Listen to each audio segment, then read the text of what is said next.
Hello and welcome to Catherine Morgan's War Games. Today's video is how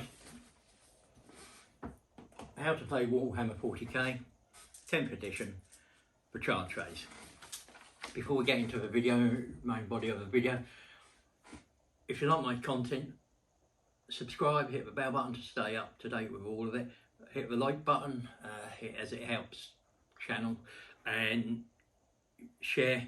Comment down below. As always, I love interacting with you guys. Let me know your thoughts, anything I can improve on, anything you think could be done. And without further ado, let's get into the video. So this is the charge phase. This becomes before the fight phase, and in this phase you choose units, declare units that are going to charge your enemy, and what enemy units they're going to charge. You can only select a unit once per phase to charge.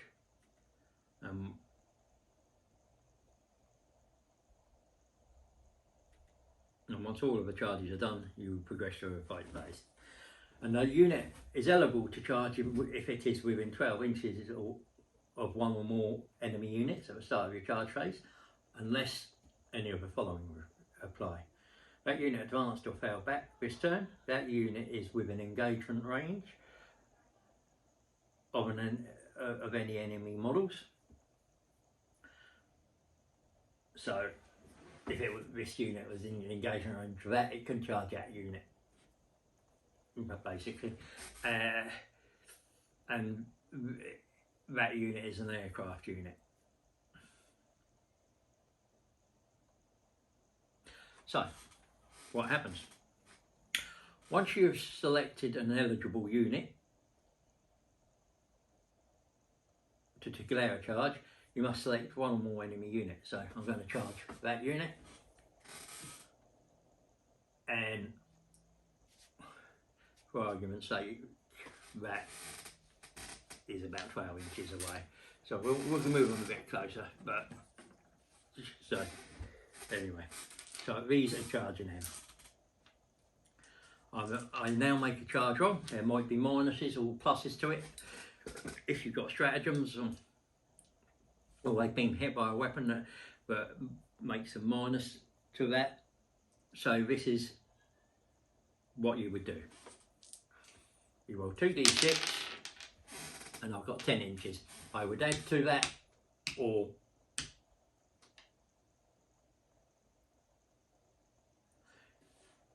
take away from that, depending on the bonuses.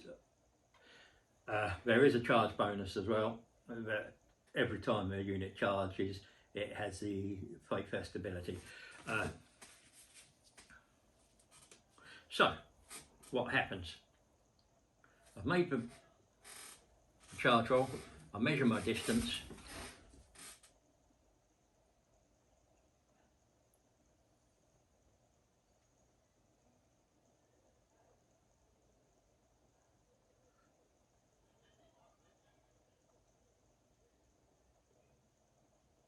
so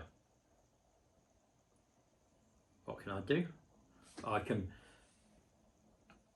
now move as long as it's sufficient to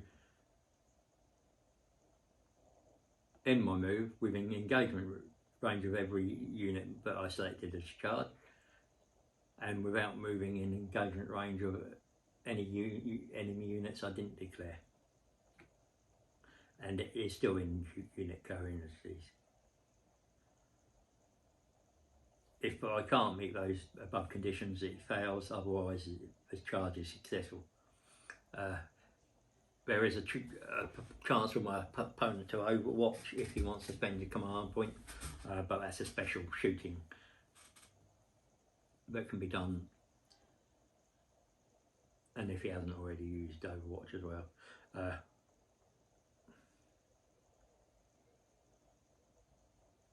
So when I move it up a model to inches towards the closest enemy model in that unit. So boom, boom, boom, boom.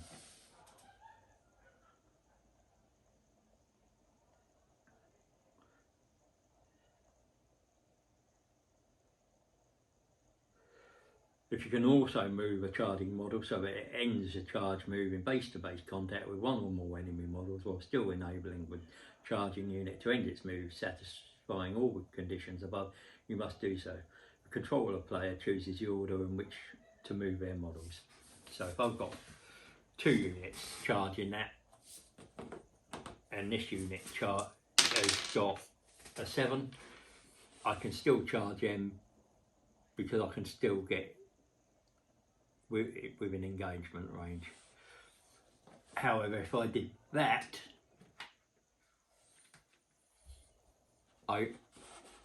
7 inches might not be enough to get me to here. Yeah. So when I charged, I deliberately made sure that my charge left me with sufficient room to get another unit in if I needed it to.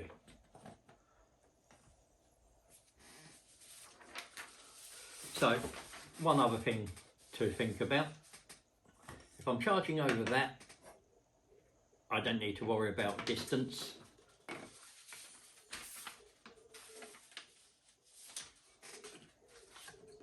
If I'm charging over that, because it's over 2 inches tall, I've got to measure my distance to there, my distance up, my distance down, and my distance to there. And if I can't make it because I haven't got enough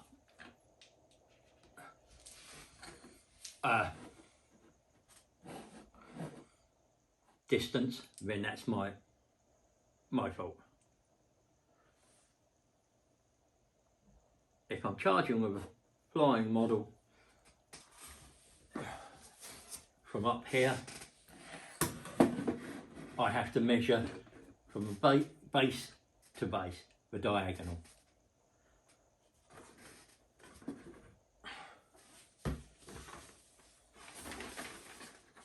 And that is the charge phase. Remember. Thank you for watching. If you've have enjoyed, please hit the like button, press the subscribe button and hit the bell button to stay up to date with all my content. Also feel free to share anything you've enjoyed. Remember, everybody knows the dice are loaded.